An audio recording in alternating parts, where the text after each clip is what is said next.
코로나19 확산을 막기 위해서 고강도 사회적 거리 두기를 시행한 지 2주째지만 신규 확진자 추이는 크게 달라지지 않았습니다. 정부는 이런 상황이 송구하다면서도 일단 남은 기간 지침을 철저히 따라달라고 강조했는데요.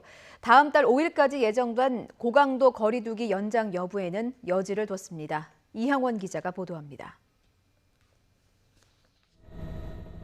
고강도 사회적 거리 두기는 지난 22일 처음 시작됐습니다. 이딴 소규모 집단 감염으로 개학이 3차례나 연기되자 더는 미룰 수 없다며 범국가적 동참을 호소하며 내민 마지막 카드였습니다. 외출을 자제하고 교회나 PC방 등 다중이용시설 운영 중단까지 권고하는 강력한 조치로 지역사회 전파 차단에 주력했지만 효과는 크지 않았습니다. 시행 이후 열흘이 될 때까지 매일 100명 안팎의 신규 환자가 발생한 겁니다.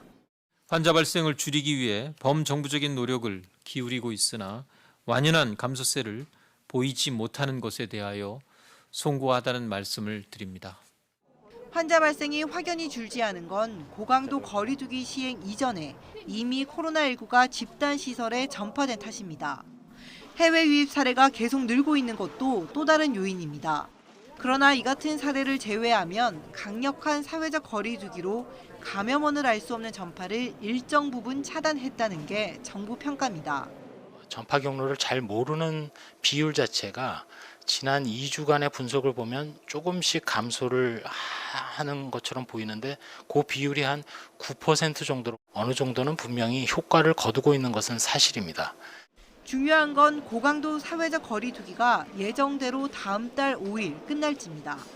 4월 6일 개학에 맞춰 시작된 일이라 개학 연기 방침이 재결정된 상황에서 애초 계획대로 종료하긴 쉽지 않아 보입니다. 현재 국내 코로나19 발생이 안심할 단계가 아닌데 그렇다고 누적된 국민 피로도를 외면할 수도 없는 상황에 정부 고민이 깊습니다. 이에 정부는 일단 남은 기간 거리 두기를 철저히 지켜달라고 당부하며 이번 주 안에 사회적 합의 기구를 구성해 생활 방역 체계 전환 시점과 지침 마련을 본격적으로 논의할 계획입니다. YTN 이영훈입니다.